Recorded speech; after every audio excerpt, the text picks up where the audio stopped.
Welcome to this ATA Insights webinar. Thank you for your ongoing interest and support of our webinar program. Today's session will begin in 2 minutes. ATA Insights Webinars is an online platform for the dissemination of professional renewable energy knowledge across international borders. Our aim is to democratize access to information, for innovation to spread faster, and to make the industry more competitive. And we do this through our online sessions, open to all our members. Every year we do more than 100 sessions with over 250 speakers, 50,000 attendees from more than 50 countries. To participate in the session today, use the chat on the right-hand side to introduce yourself, your company, and where you're joining from. Under the screen, you will find the Q&A box, where you can send your questions for the speakers. We will get to as many as we can today. We're recording this session, and we will send you a link to the materials in a few days. Please consider supporting our content creation for the webinar program. Contact us on the email on screen.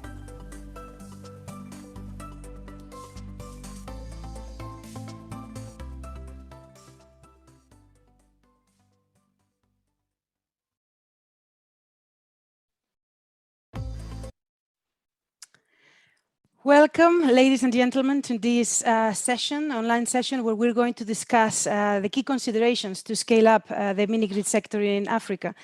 For many years, I have been saying that Africa and electrifying Africa is one of the biggest opportunities that the energy sector and the energy industry has in the next few years. However, we're going to discuss today both the opportunities and the challenges to scale this up significantly. And with me today, I have 4 experts that are going to be able to tell us, what are the issues that you should consider if you're looking to go into Africa, into this opportunity as a business, and also how policymakers and different stakeholders of the industry can help this industry scale up soon and quickly. So I'd like to ask them to introduce themselves, please. Anita, if you please could introduce yourself. Good morning and good afternoon. My name is Anita Tubu. I am the head of the program management unit for the Nigeria Electrification Project, which is being implemented by the Rural Electrification Agency in Nigeria. I'm also a member of the advisory board for Sustainable Energy for All's Universal Energy Facility. Thank you.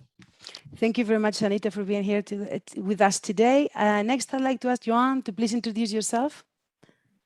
Darlene, my name is Joan Chahenza. I'm Director in charge of Energy Access Financial Advisory at AMDA. AMDA is an international trade association that currently has got 37 members across 15 countries. I am Director in charge of Energy Access Financial Advisory, and I'm really excited to be in this forum. Excellent, to talk about an issue that is so important to all of us. Next, I'd like to ask Darlene to please introduce yourselves. Hello, everyone. Good morning, good afternoon, good evening, whichever part of the world that you're in. My name is Darlene Igu, and I am the Senior Energy Advisor and the Team Lead for Power Africa, Nigeria.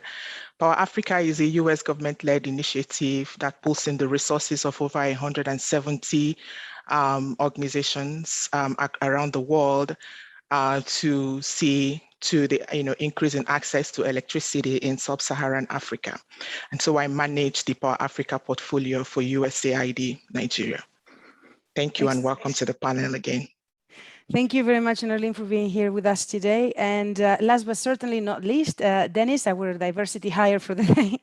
Please, could you introduce yourself? Thank you. Hi, everyone. My name is Dennis Munuve. I work as the Principal Renewable Energy Investment Specialist at the African Development Bank, and in particular within the Sustainable Energy Fund for Africa, SEFA. Thank you. I look forward to us having an insightful and fruitful discussion.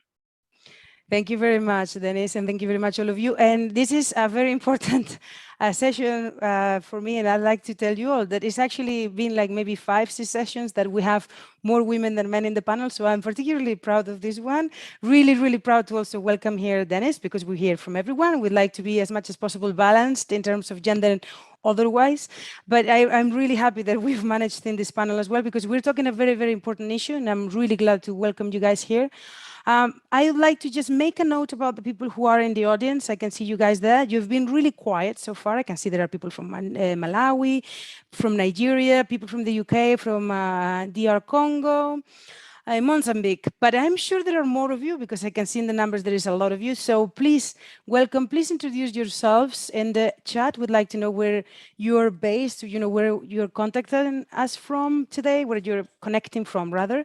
I'm sure there are a lot of people from Africa, but also from other countries. So on point to say good morning, good afternoon, because we don't know where people are going to be joining from. So please introduce yourselves and also feel free to send your questions. I mean, the reality is, guys, this is a panel session we're going to discuss. However, and we have prepared, of course, something to discuss because it's not like we can go here and just talk 1 hour. We could probably do it, but just making sure we stay on point. However, the point of these sessions is for you guys to ask your questions, to make sure we have as much as possible within the fact that we are digitally joining from different countries, a discussion. So please send us your questions through the chat and through the Q&A box at the bottom, actually, the Q&A box. The chat is just to introduce yourselves. Well, look, we have people also from the United States and from Scotland and from Texas. So they're very, very early on there, guys, and from Lebanon. So welcome, everyone. Okay, so let me start with the questions. We have prepared a few questions to, if you like, frame this discussion. But actually, first, I'd like to ask each of you in turn to just give me your key considerations, couple of minutes, on how to scale up. How do you see the scale up of these systems? And we'll take the questions from there. So how about I start in the same order? Anita, why don't you go first and you give us your considerations? How to scale up mini grids in Africa.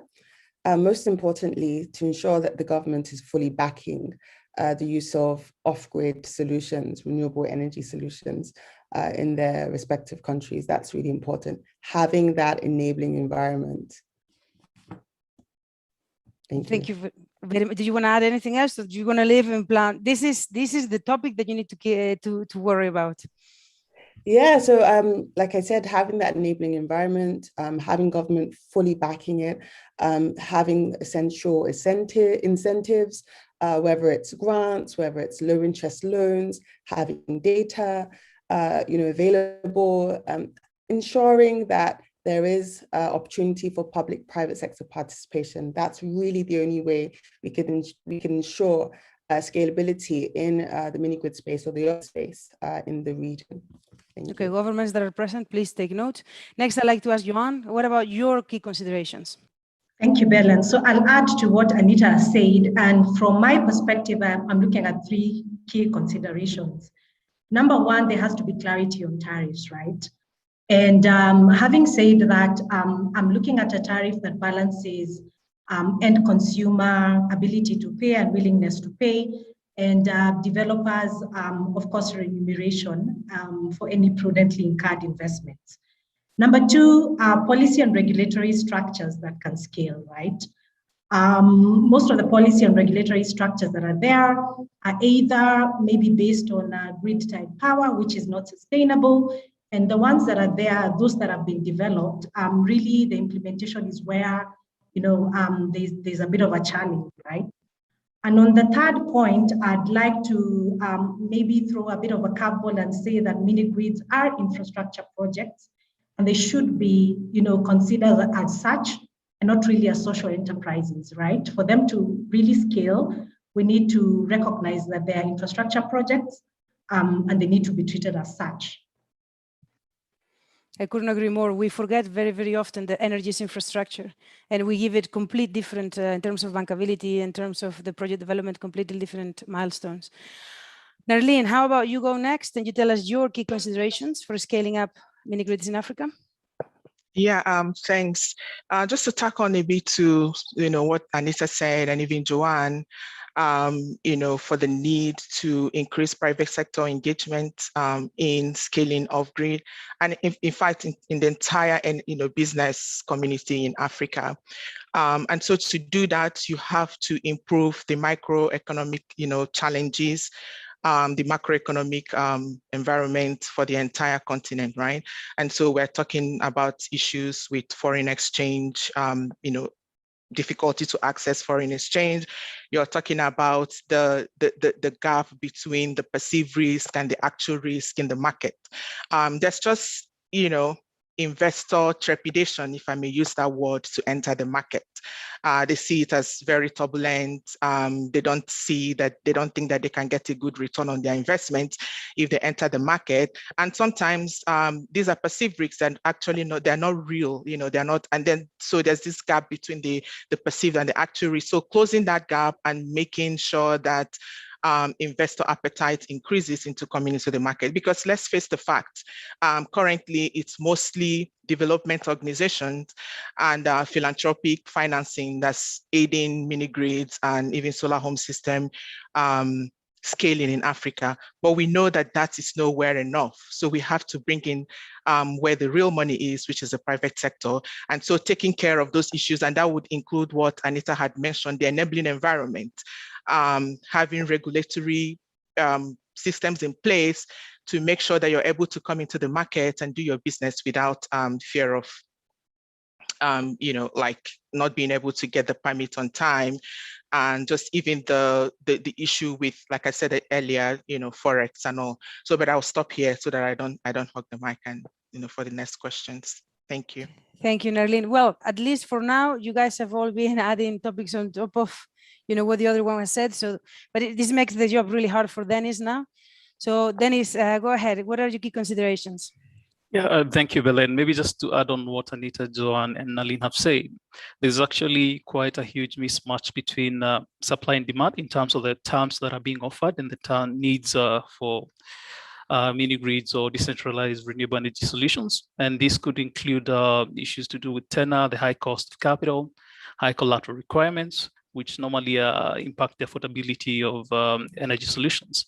And in that regard, in terms of scaling up, there's definitely a need for having tailored or adapted financing instruments, including de-risking instruments such as guarantees, viability gap financing, and increased local currency financing, and also the need for innovative asset finance mechanisms for mini-grid portfolios with standardized due diligence and transaction documentation.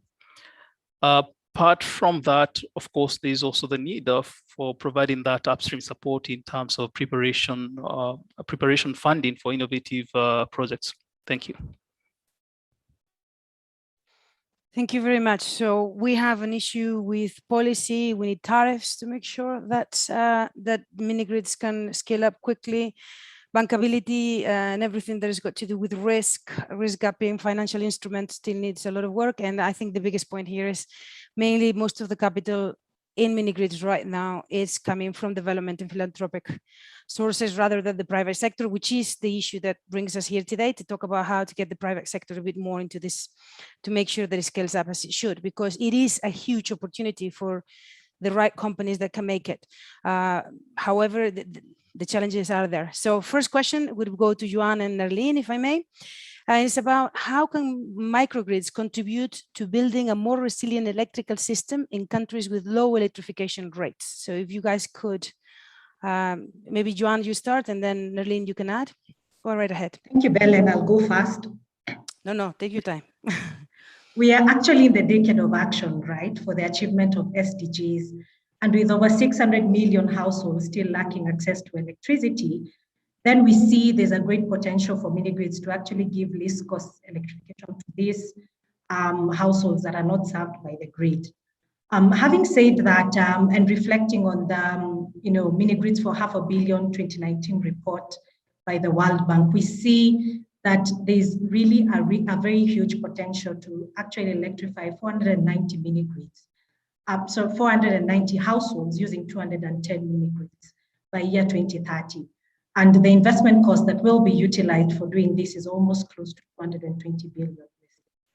And having said this, we also see, the cost per connection of mini grids, on the downward decline. And the Benchmarking Africa Mini Grid report that AMDA, puts out every year actually shows that, the cost of connecting per mini grid per connection, was in the range of $733 USD, right, per connection, which is almost a third of, what it takes to actually be connected to grid type power. Also, when you're looking at the other, value propositions of mini grids, you see that they've got a higher reliability than, the counterparts, and they're actually able to power productive use. And I think that's where the transformative, ability to actually enhance the socioeconomic development of households then comes in, right? Because the really poor households are able to then, generate some income from productive use appliance. And I think that's really the value proposition of mini grids. Darlene? Yeah, thank you. In addition to cost effectiveness and even the quicker deployment of mini grids, just the timeline that it takes to set up mini grids and all, there's also the health and the environmental benefit, right? Because it is cleaner energy, because it's mostly renewable sources of energy like solar, wind, and other sources, as opposed to the traditional carbon-fueled energy that you get from the grid, especially in Africa, being that Africa is a very has a huge deposit of fossil resources, so to speak. And then it's a huge market too. The off-grid market is a huge market. And currently in Nigeria, for instance, the diesel generator, which is how most Nigerians get their power, because Nigeria has an installed capacity of just about 12.5 gigawatts, to 13 gigawatts. But that's not the only electricity that's used in Nigeria, right? So the generation, the diesel power generators are about 20 gigawatts. That's way more than is on the grid. And so that's a market that can be tapped because that's not clean energy, right? And it is estimated that about 8 billion annually, that the market is an $8 billion market for mini grids and another 2 billion for solar home system. And it is forecasted that at 8% economic growth, that by 2030, that market can actually grow to an additional $670 billion. So this is a huge market that we're looking at that we can tap into. So any market, any country that's able to unlock this huge capacity that the off-grid sector presents, it's in for the windfall. So it's and it will balance the system. And the world is actually moving away from having a central grid, because there's the security issues that's attached with that. If anything happens and the grid backs up, we've seen some instances back in the United States. So having these smaller grids that can be powered by renewable energy and then feeds into a central grid is the way to go. So that if anything happens, maybe by act of God or by act of man, and some part of the system gets taken out, you still have the system going, minus that aspect that was, that was affected. Thank you very much, Joan, Darlene. Yeah, very good points in there. Yeah, it's a good point that now in California, they're having so many issues with grid disconnections that seems like that industry of like having sort of like an packed up system, that you can like build yourself in your home, hopefully is the future, and that should make us also more affordable for the rest. But we're not there yet, so still work to be done. What are the business models available for mini grid developers considering this type of projects, Joan? Thank you, Belen, for that question. So I look at it from two perspectives, right? I look at it from a business perspective and also a regulatory angle. From a business perspective, what we are seeing in the market right now is that the sector is currently supported by private capital in the form of venture capitalists or equity investors. And for the space to scale, we actually need long-term infrastructure capital.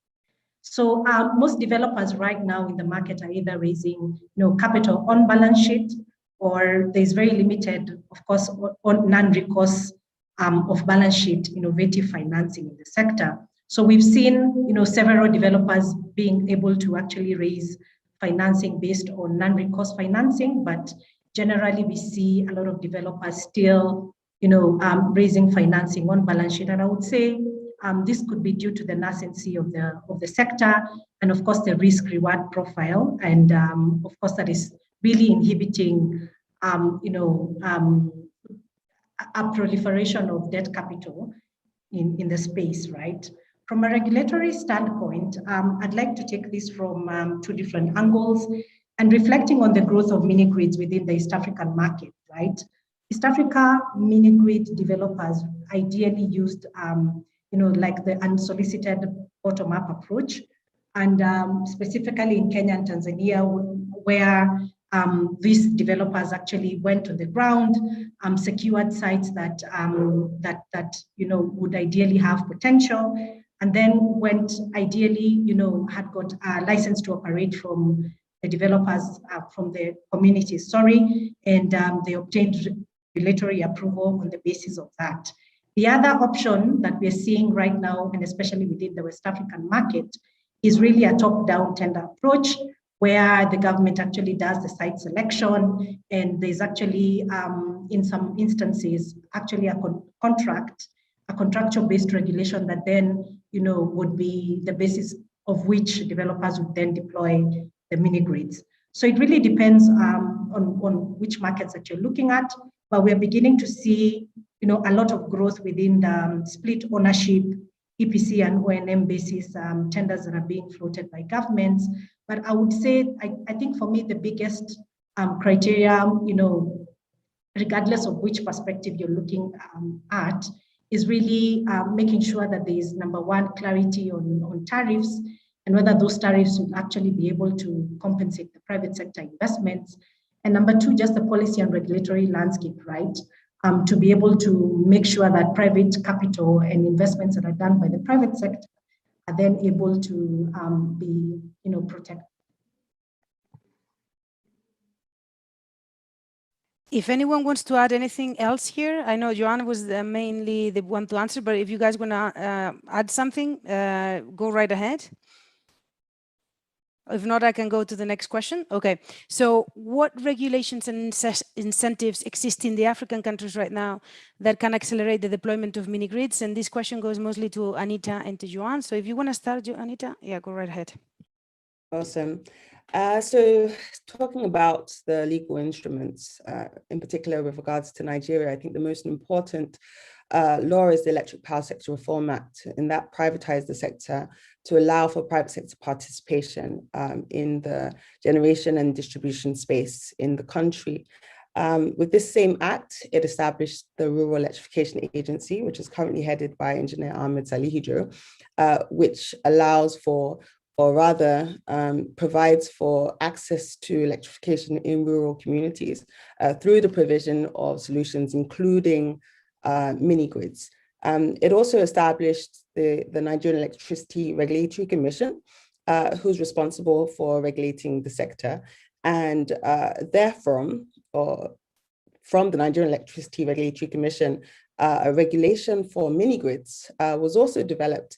And this promotes private sector participation as well as investment in the mini grid space, essentially allowing both national and international companies to come in, build mini grids, and to protect this investment. So for example, in the event where the main grid is extended to a community where you've put in your mini grid, it allows for the necessary compensation for that mini grid developer. So essentially protecting that investment being put in place by private sector, as well as the regulations that are put in place to promote mini grids. The incentives are quite immense. In Nigeria, we have the Nigeria Electrification Project, which I'm currently heading, as I had mentioned. For the mini grid component, there's a total of $223 million put aside. And we've been able to secure this funding from both the World Bank and the African Development Bank to help private sector companies bridge this energy access deficit in Nigeria. Essentially, through the Nigeria Electrification Project, grant subsidies are provided, and the mini grid developers are expected to provide for the counterpart funding. In addition to the Nigeria Electrification Project, now moving away from Nigeria, the Universal Energy Facility that I mentioned, that I'm a member of the advisory board, which has been implemented Sustainable Energy for All, which is currently headed by Mrs. Damalolo Gumbi, we have about $100 million US put aside also as grant subsidies to mini grid developers or eligible organizations to build mini grids in countries including Sierra Leone, Madagascar, as well as the Republic of Benin. So you have this facility, which is very similar actually to the Nigeria electrification project. And another incentive or program rather is the Solar Power Niger program, where the federal government of Nigeria, through its Central Bank of Nigeria, and with the Rural Electrification Agency also being the implementing agency, providing low interest loans to mini grid developers, as well as solar home system providers as well, to embark on the development of mini grids in Nigeria. So yes, we do have quite a few regulations and incentives in this region, which are promoting private sector participation in the mini grid space. Thank you. Thank you very much, Anita. John? I'd just like to add a few pointers right to what Anita said. And what we have seen within this space is, of course, some successes that have happened in different markets. Like Zambia right now is looking at light-handed regulation on the regulatory element that will then be able to have a stratified form of, of pathway for the different levels of capacity, right? And not just have a standard regulatory, standpoint, right? Then we've got, I'd also like to mention fiscal incentives that are in different markets. So these are tax breaks, waivers, and waivers on value-added tax, and investment deduction allowances that we are seeing in different countries. Kenya and Sierra Leone, just to mention, have got a waiver on the value-added tax. And we are seeing this, of course, as, catalytic to making sure that we are, of course, lowering the end tariff consumer. So these are just some of the additionalities that I would add to what I said. Thank you very much to both. We have two questions from the audience that I'd like to ask now, since we've mentioned so much in Nigeria, the case of Nigeria. There's two questions about Nigeria. One is from Engineer Obina. She says, well, actually, it says she, maybe it's not she, I'm sorry. Can collaboration with power distribution companies, example, in Nigeria, impact grid? Can collaboration with power distribution companies in Nigeria impact grid underserved communities like with a concession model? So from what I understand here, she's asking whether we could just collaborate with the companies that sell the diesel, for example, and to get them to actually sell other systems. What do you think? Okay, my understanding of the question is whether, and correct me if I'm wrong, whether mini grid companies can collaborate with utilities such as distribution companies that we have in Nigeria. And the answer to that is absolutely, especially in underserved communities. And to be honest with you, the entire country is underserved. So any way to bridge that gap essentially is encouraged. We are under the Nigeria Electrification Project, the Rural Electrification Agency as a whole is working towards providing incentives for interconnected mini grids as well. So mini grid developers who want to go into those communities that are lacking access to reliable power supply, but there is presence of the main grid. We are trying to facilitate those discussions between the private sector companies and the distribution companies towards trying to provide that solution that would enable 24-hour power supply and affordable power supply at the same time. Thank you. Excellent. Thank you very much, Anita. I'm sure that your interpretation of the question is the right one. Maybe just to go on, add on to Maybe just to add on to that, and this is coming in from the flexibility and scalability of mini-grid, is that mini-grids can actually be designed for interconnection with national grids. And we have seen a bit of flexibility from some of the utilities, and in the sense that adding this distributed generation and storage will actually increase the grid stability through proximity of generation and storage to load centers. Thank you. Thank you very much to both of you. Just one other question. This is says, hi, Anita and Darlene. The challenge I see is that the mini-grid price is not affordable enough to meet the willingness to pay for rural consumers in Nigeria. How do we bridge this gap? Thanks for that question. Oh, Anita, did you want to go first?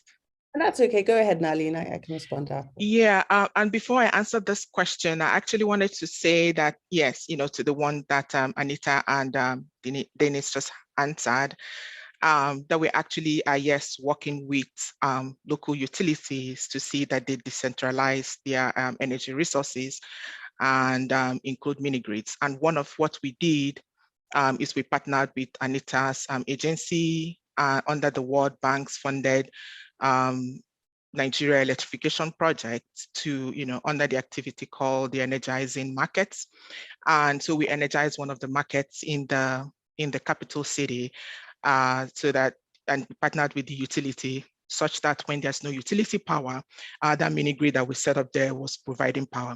And then there's also the sub-franchising with some utilities also in the country where they ring-fence some of their areas of franchise and hand over to small mini grid providers such that there's stable power in that area as well. So those collaborations, such type of discussions and conversations are going on.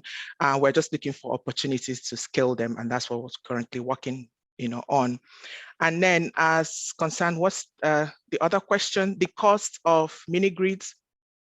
Yes, for now, mini grids are still a bit costly than your grid power. But the angle with which we're approaching this is looking at productive use of energy. Because just face it, grid power may just never get to some areas, not anytime soon. But you still have to energize those places. You still have to provide electricity access there. And so yes, if you just do electricity to just the homes, you may not be able to get a return on your investment. So we're looking at ways to use that electricity, not just to power homes, but for productive use. So you think about powering, neighboring hospitals, schools, and even markets like I've mentioned, such that people are willing to, are able to pay. And you'll be surprised at the willingness of Nigerians to pay for infrastructure when they have them.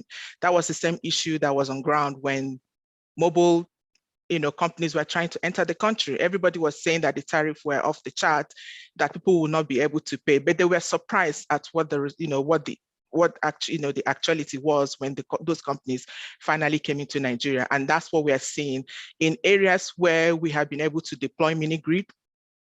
The companies are doing well. People are able to pay, especially when it powers their day-to-day activities that bring in money to their pockets. Thank you. Bernard, I'd like to add that it is my view that rural households should not bear, of course, the full cost of electrifying their households, right? And having said that, when you're looking at the grid versus grid-type power, definitely the grid-type power has got multiple subsidies, right? And I think it would be unfair to look at the mini-grid space and to look at the grid-type space within the same lens, because as much as, of course, subsidies are coming within the mini-grid space, they're just not enough to be able to bring the end-use tariff to a level that is comparable to, the grid-type space. So I guess the conversation needs to move from where we are looking at, a cost-reflective tariff and the comparison between that and the grid, to really looking at whether we can ideally have a subsidy-adjusted tariff that then looks at, bringing down, the tariff, the end-use rural household tariff, to a level that is sustainable. Okay, if I could also come in here. What's interesting is that, yes, mini-grid tariffs are considered much higher than tariffs from getting power from the national grid. However, what people tend to forget is that residents are also utilizing or receiving power from their diesel generators. So they're spending a lot of money on diesel. So by the time you calculate the cost of the diesel that they spend on running their generators and also maintaining these generators too, in addition to the funds that they spend on, in paying for the power they consume from the national grid, it also adds up, so it's not as cheap as it appears. But what's really important is for the mini grid developers, when they go in, is to carry out those feasibility studies. What are the means of livelihood? Do these people have the means to pay? Are they able to pay? Are they willing to pay? And having that confirmed, I guess, between both parties, I think that's what's important. You'd be surprised by the time you find out how much they pay on alternative power supply, whether it's diesel, whether it's on candles, whether it's on torches. They do have that funding. I think what's really important for these people is actually seeing reliable power supply. People are willing to pay, but they're not willing to pay for power that they don't see. Thank you. Thank you very much, Anita, Joan, and Darlene. These were all good points. Thank you. Thank you for making those. And I just thought, to include those questions because I thought they were very specific. We do have a lot more now, so we'll get to those in due course. I just want to ask now the next question. This is for Darlene and for Dennis. What are the biggest challenges? Let's go into the biggest challenges that the region faces in terms of decarbonization. Who wants to start? Well, thank you for that question. So the best way to decarbonize the region and to reduce, harmful emissions to the barest minimum, or as you would say, to net zero, is really to find, more sustainable and cleaner energy sources other than the traditional carbon fuel sources. And that is where mini grids come in, that is where solar home systems come in. And so the issue with the challenges with decarbonization, the other face of it is the challenges with scaling renewable and more sustainable energy. And we've been discussing some of those on this panel so far. We've talked about the macroeconomic issues, the issues with Forex, assessing Forex, the issue with the free fall of currency in most parts of the region, and the issue with accessing finances, and transacting businesses that are denominated in hard currency, and how that is making it difficult for local businesses to access finance. So all that, and there's also the issue with challenges with skills and resources. Someone mentioned here that the whole renewable energy mini grid solar home system market is nascent. So that means that technology is not fully developed in that area as well. So we grapple with all that. So that means you also find it difficult to find people that are skilled with the right knowledge to deploy, or even scale these technologies. So in addition to all that, probably the biggest challenge to decarbonization in Africa is that Africa is a large deposit of these natural fuels, right? Nigeria, for one, is the 10th largest reservoir of carbon energy in the world. So imagine telling them to just do an about face from using carbon as fuel. And so that conversation has just picked up recently with the recent focus from especially developed countries to move away from carbon fuel to more sustainable and renewable fuels. And yes, that's the future of the future of the planet. We'll all agree to that. But then the question of the just transition comes, right? So how do you do it? Is it a 360? Do you just go from 0 to 360 in 1 second? Or is it a phased transition where you allow those countries that have those huge deposits to still use fuels, cleaner fuels, like natural gas, while they find ways around using carbon fuel. So those are really all the challenges. And in Power Africa, we're not resting on our oars. We're really trying to see that. And one of the things that we do that we see is going to spur this conversation and move us in the right direction is something that Anita mentioned at the beginning, getting buy-in from the government. How do you make a government that has these natural resources that they see they don't have to pay for anymore because it's already in their backyards, to look at, funding, new technologies, new interventions. And so we are having those discussions with the governments, and we're trying to see that they, diversify their energy mix to have more renewable and more sustainable energy, because we see that that's the only way that the globe is going to, to survive down the road.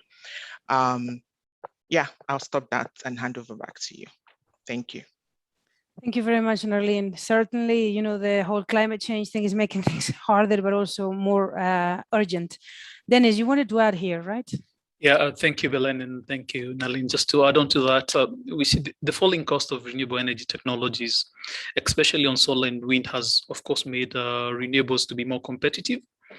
But despite this renewable energy leapfrogging conventional thermal power in terms of the levelized cost of generation, we still have the issue of intermittency. Power delivery is necessary on demand, and whichever way the decarbonization is structured and implemented, major new investments will be required to secure regional energy needs and secure the energy supply. And as such, the lack of adequate investments, incentives in particular for flexible generation capacity, is a great challenge.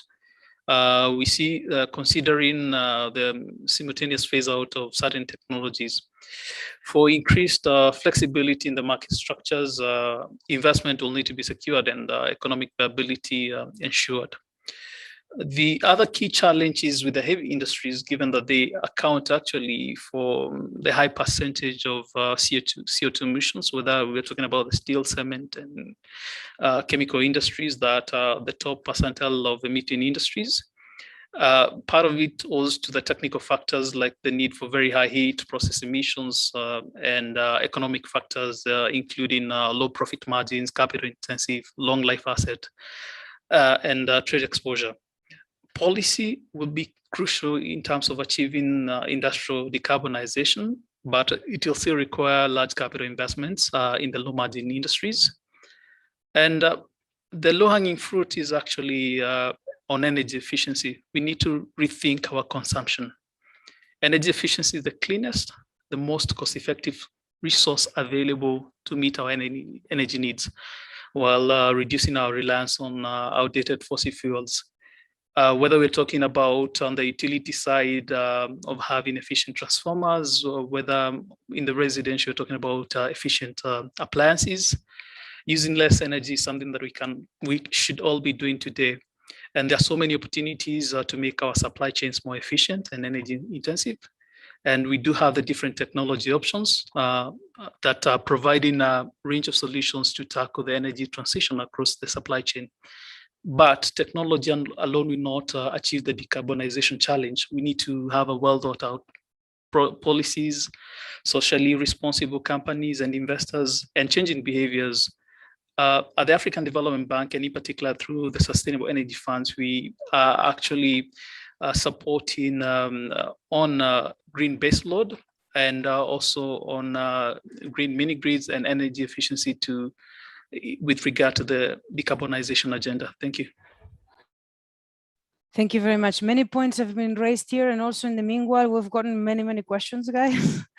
So thank you very much for your answers so far. However, this is about to get even more intense now. So one of the questions was in line very much with one of the questions that we were going to ask now. So from the audience, we have, as mini-grid developers, how can we get access to funding after an effective and structured feasibility study? What are the steps to facilitate this process? And one of the questions that we had is, what are the investment programs, funds available for mini-grid projects in the region, which is very much in line with the question. And what are the key aspects that project developers need to consider to secure the funds? So this is a question again for Dennis and Anita. So if whomever wants to start, Dennis, okay, go right ahead. Thank you. I would say that For the African Development Bank, of course, we are strongly committed in terms of supporting countries to seize and develop the renewable energy potential, and that includes working around green mini grids and promoting the adoption of low carbon and sustainable growth paths. Having said that, there are various facilities. One of them is the Facility for Energy Inclusion, FAI, which is FDB's debt platform for small-scale renewables.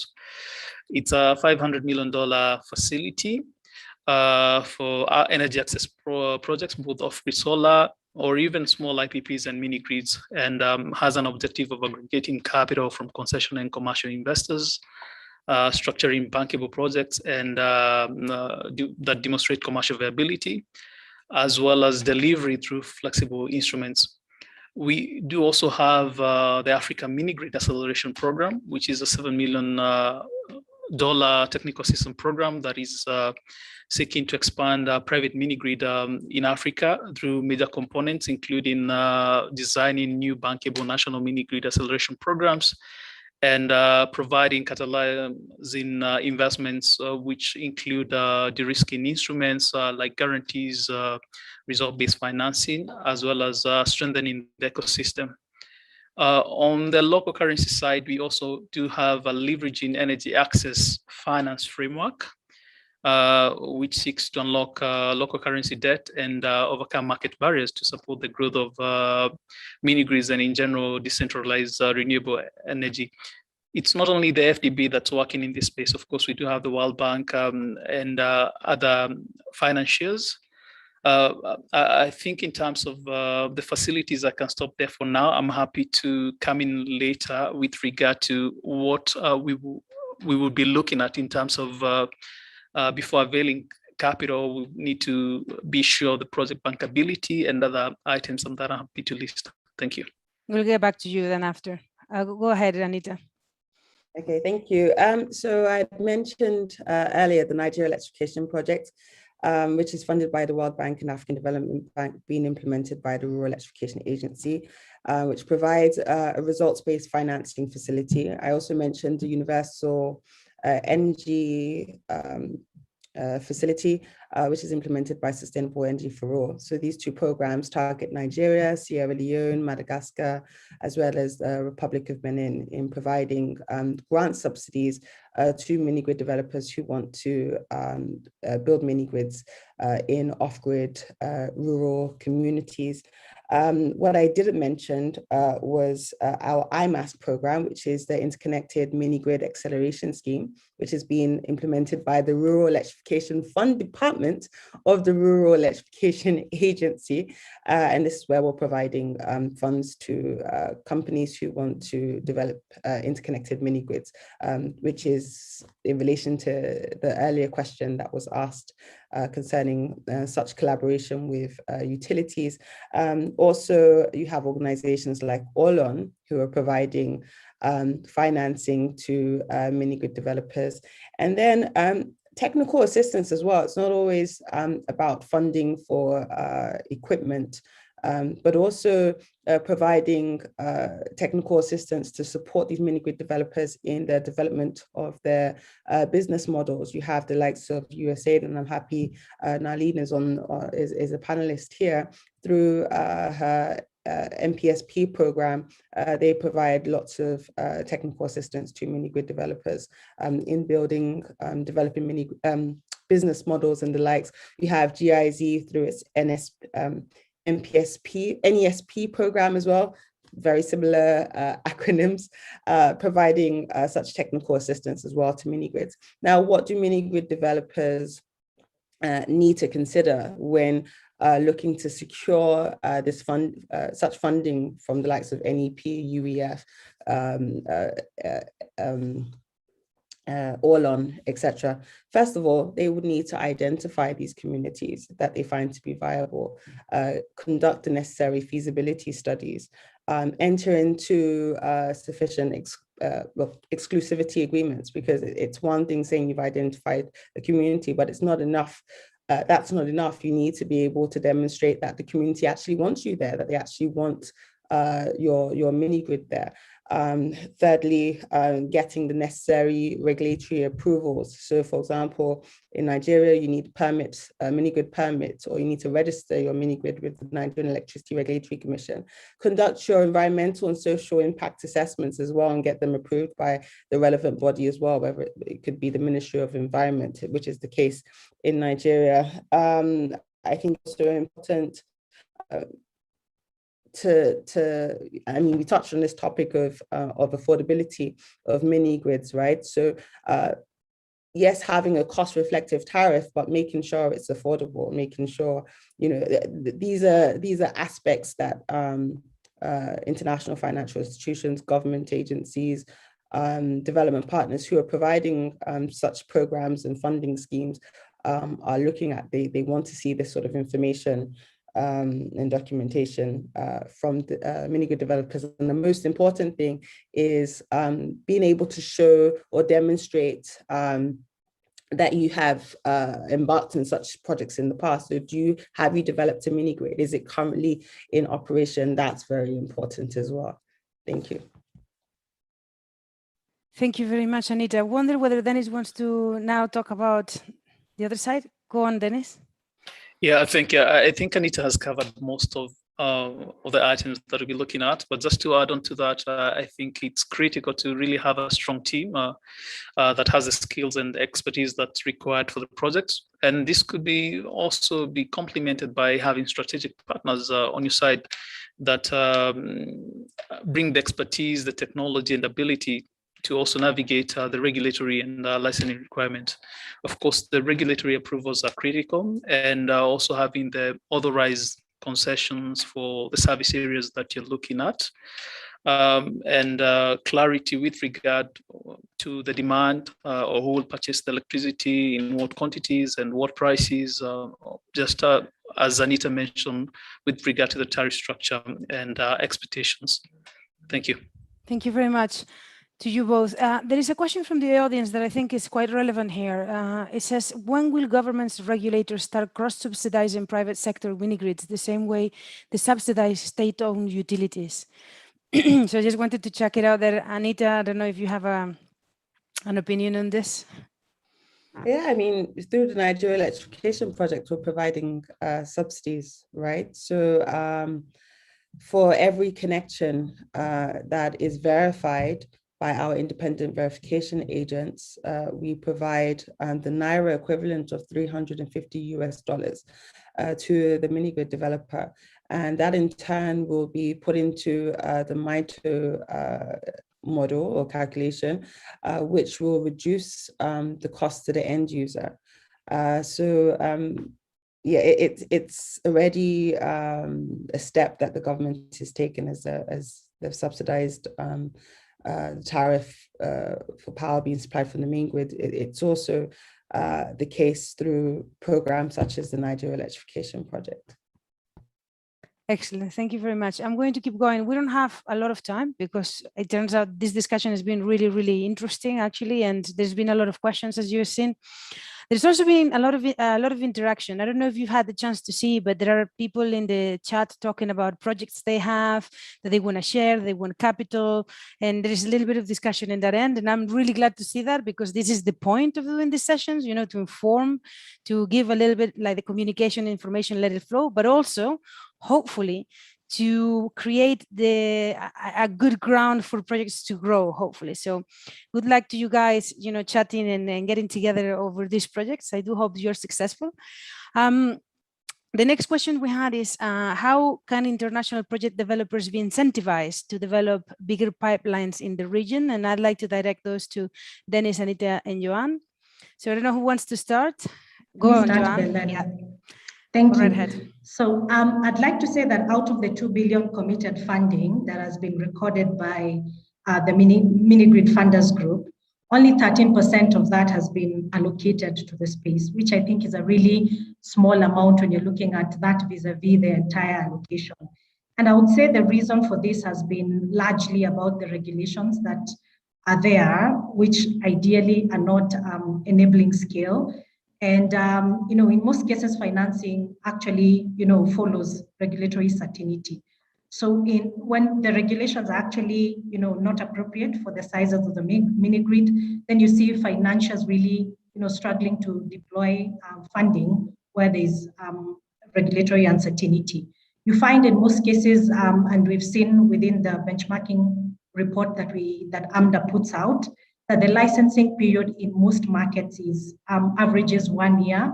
I think that is totally unacceptable if you're looking at deploying 210 mini grids by the year 2030 to serve 500 million of the population. So I think also there is need for clarity and long-term sustainability of the tariff.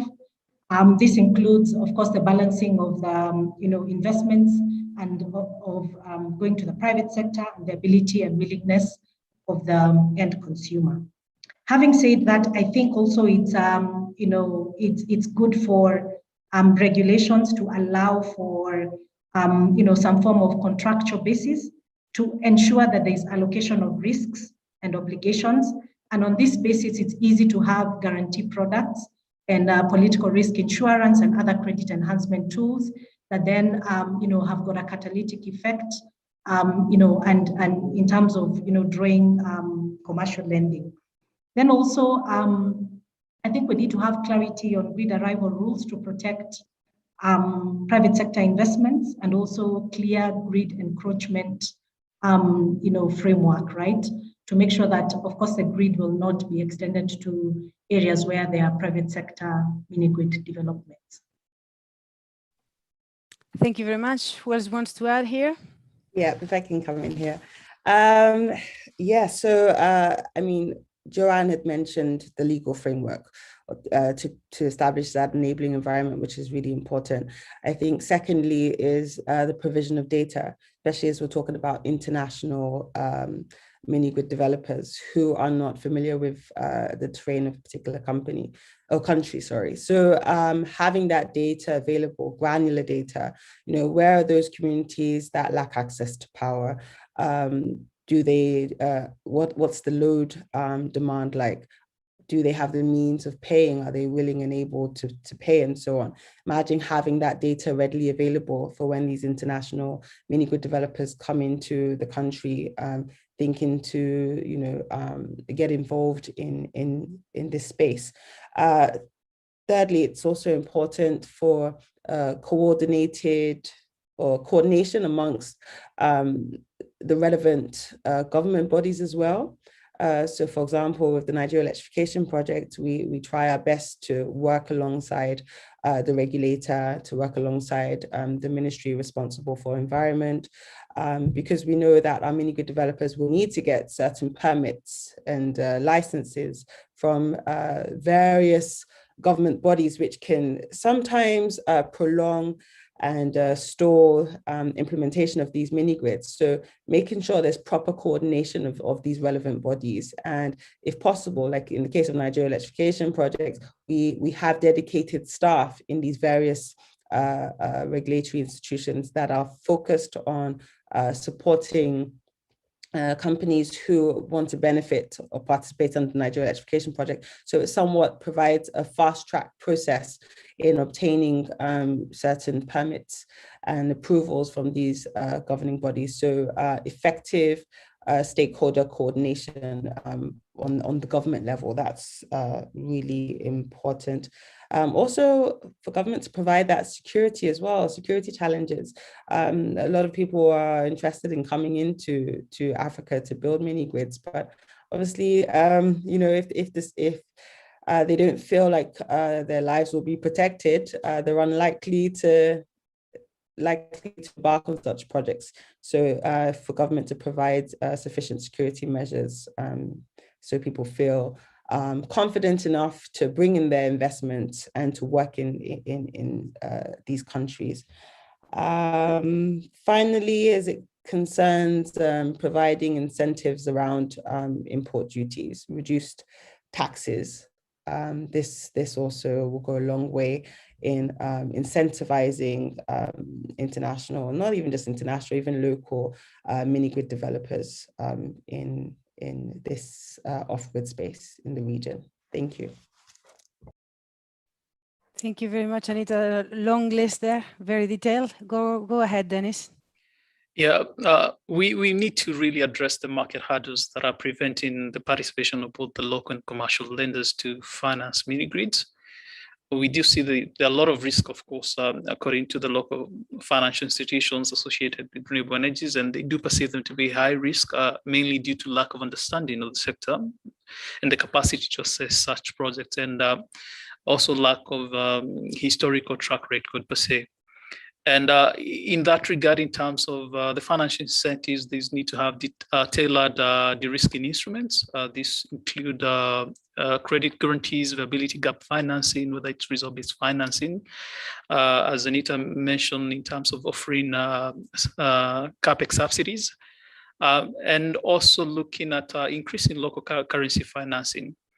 On this particular one, recognizing the opportunity and addressing the existing market barriers, FDB is actually developing the LEAF framework, which has a overarching objective to unlock local currency and commercial debt for decentralized and distributed renewable energy projects such as green mini grids, home solar systems, as well as captive tower solutions.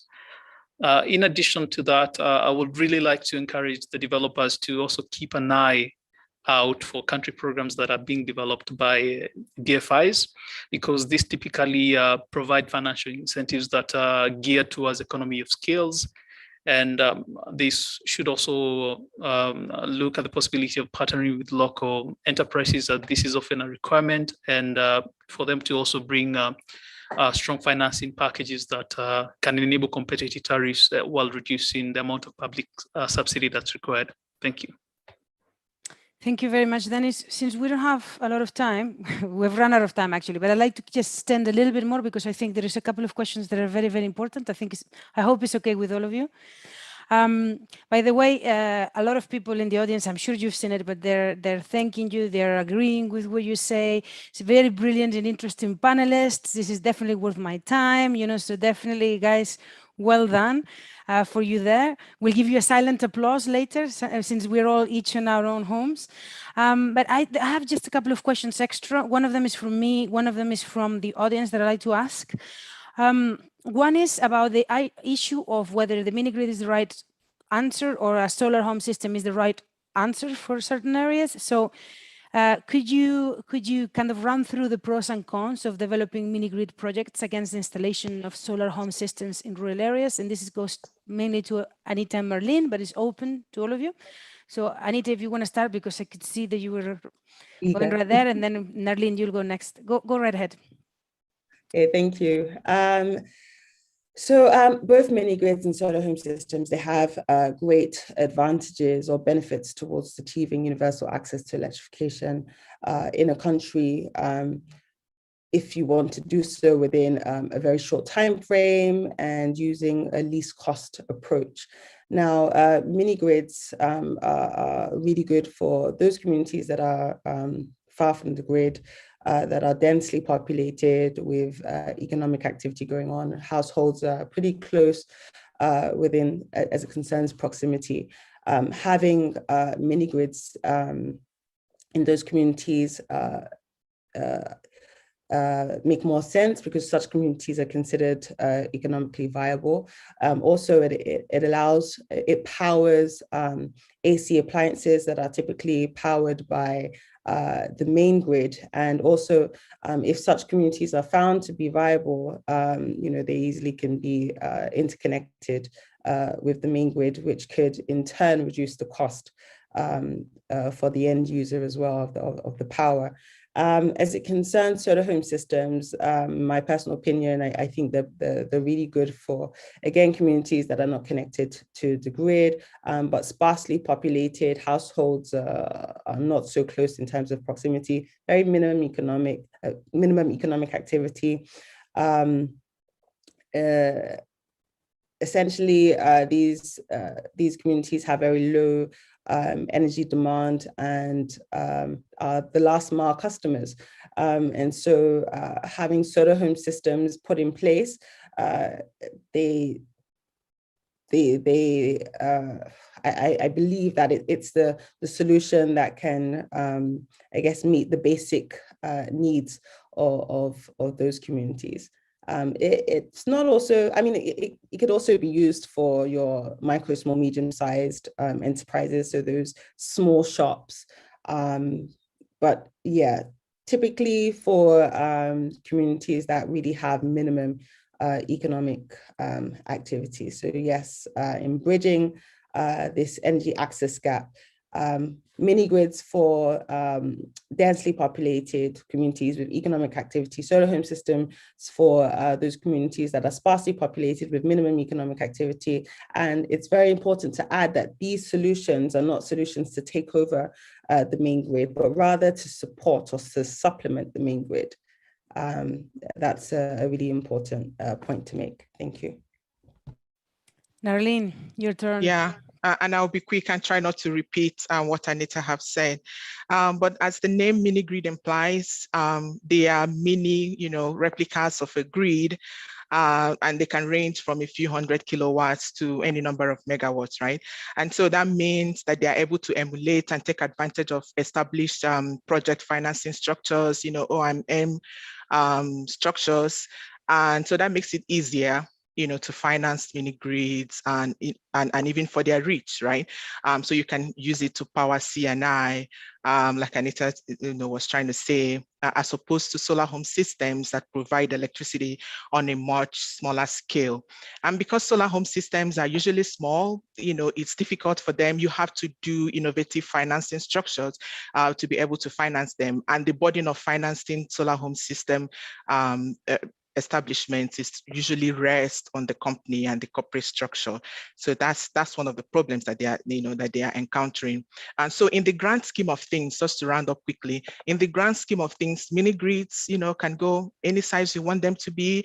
And if the right enabling environments are there, in time, you can actually connect them back to the grid, like Anita said. But solar home systems, for want of a better word, smaller fishes to fry, but they are very important. They are very important because they are probably the only way, like she said, to reach those last mile customers, those underserved people that you won't reach otherwise. So the aim right here is that, access to energy in Africa, that we continue to scale up the SC for all tiers, 1 being lighting, and 5 being, commercial and industrialization. So we try to go up that scale. And of course, you have to put solar home systems in that mix. But you hope that one day Africa will get to the place where they have enough power to power their industries. And that's what makes them a developed world. So that's where we're aiming. So it's a trajectory, from lighting all the way to commercial and industrialization. Thank you. That's the point. So the home systems of today would be the mini grids of the future, hopefully, because the energy demand will go up. Sorry, Dennis, go right ahead. Yeah, sure. From my end, these are not competitive solutions, but rather complementary solutions. Of course, it's not feasible to connect 100% of households to the mini grid due to the cost of distribution lines, and outlier households are typically best served by solar home systems. In general, we do advocate for mini grids because this can provide power for local economic growth through productive uses and can provide for eventual grid interconnection. In many regions where the mini grids are not viable, we advocate for the solar home systems. Having said that, and from a project development perspective, both of these are hard businesses. However, mini grids are arguably harder. The regulatory environment is much more complex, and the project development lead time is longer and more uncertain, and the expectations of financiers are definitely different from those in the solar home system landscape. Thank you. Thank you very much. Yeah. Seems to me like the biggest issue here from hearing you talk is really actually, especially for international companies, is the whole sort of bureaucracy and project development of it. Usually these large companies come in, buy projects, right, and they build them and they operate them. So if we perhaps get into a point where all of those projects are permitted, would make it easier, in batches, in like a number of projects, make it easier for companies to come in. And that is an opportunity for local companies to develop projects in paper and then sell them on.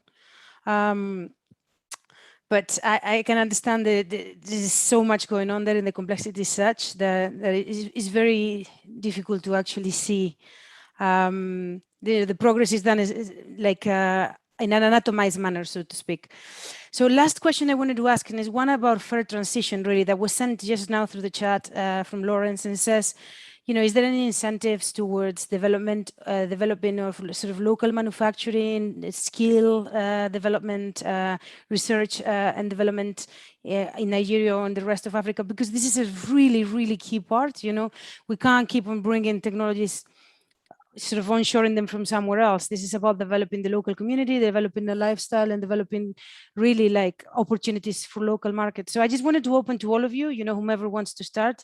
And then, keep it as the last question for today, whether we can make this into an actual growth for everyone and just transition. So Joanne, do you want to start? And then yes, absolutely, Belen. So I think in terms of localization, there is really a huge potential for local participation, especially within the productive use element, right?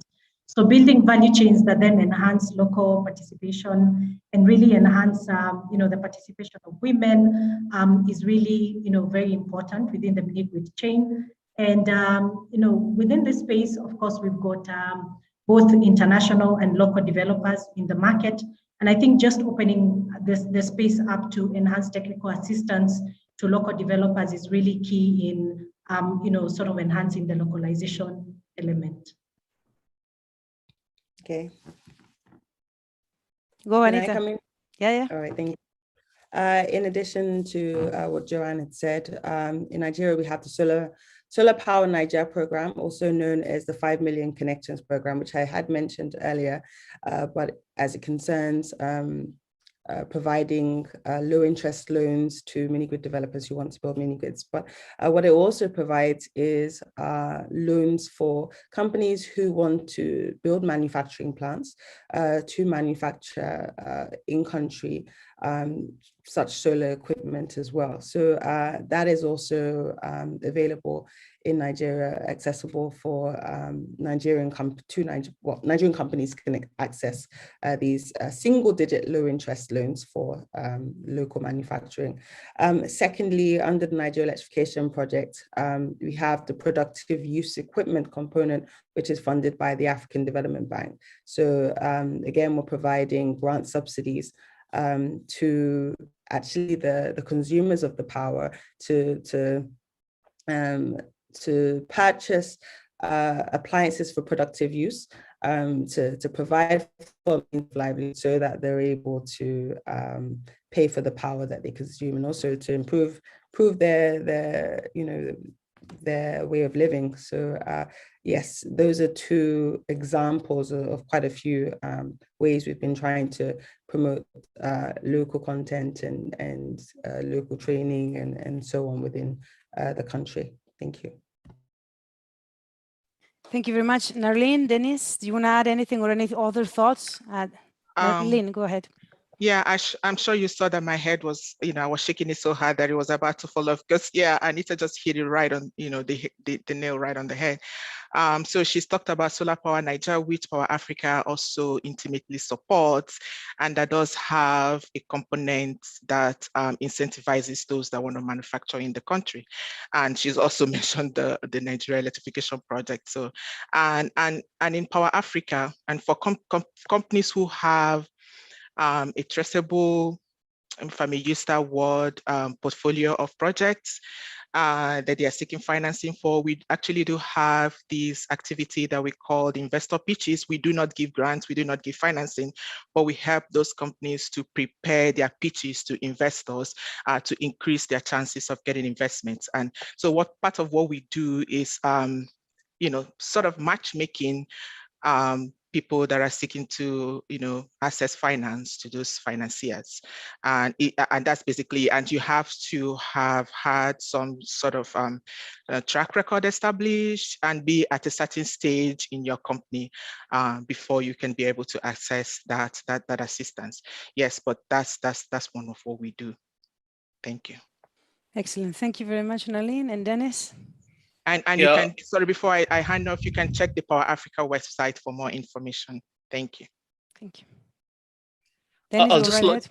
Yeah, thank you. I'll just like to highlight one of the facilities within the African Development Bank, which is the African Mini Grid Acceleration Program, of which the program is seeking to ensure that the key environment, enabling environment pillars are in place, as well as subsidy mechanisms are designed to meet the needs of both public and private actors, and that implementation activities address actually the key constraints that developers and investors are facing.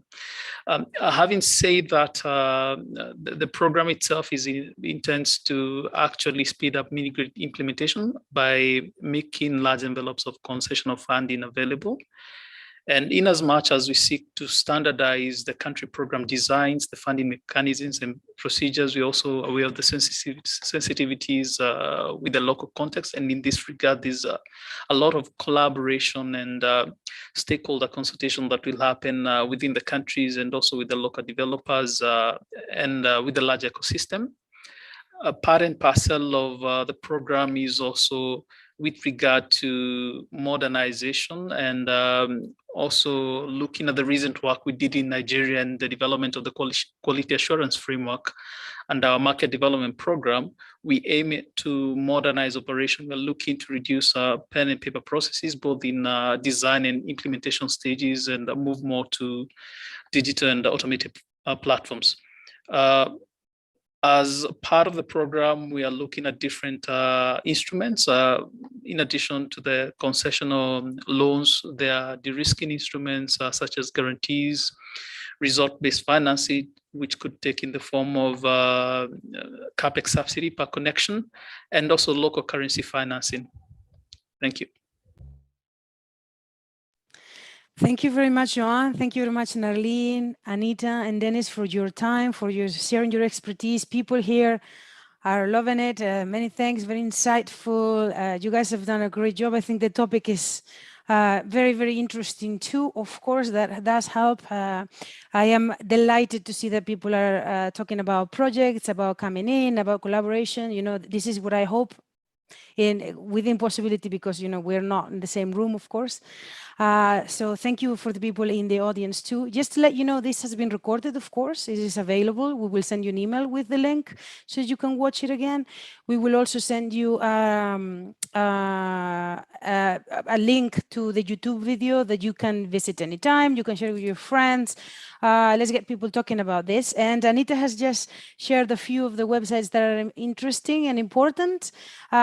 Any websites that you guys share through there, we can put them in the page as well. So if people wants to go to that, because for me, this topic is very important. It is very complex, but also there is a lot of information, and it's easy to overwhelm yourself if you're looking into this for the first time. You need, I think, 10 years plus working in this industry in order to understand it well. You know, I've done some work with the World Bank, and still I'm only really beginning to understand, you know, the length and the depth and all of what's out there for mini grids. So we're going to try and help, you know, with all those links and with the video. I think you guys did an excellent job of putting this information in a very encapsulated manner with context, so people understand where things are coming from. And I am sorry that we haven't been able to answer all of the questions. There was a lot of them, many of them very, very interesting.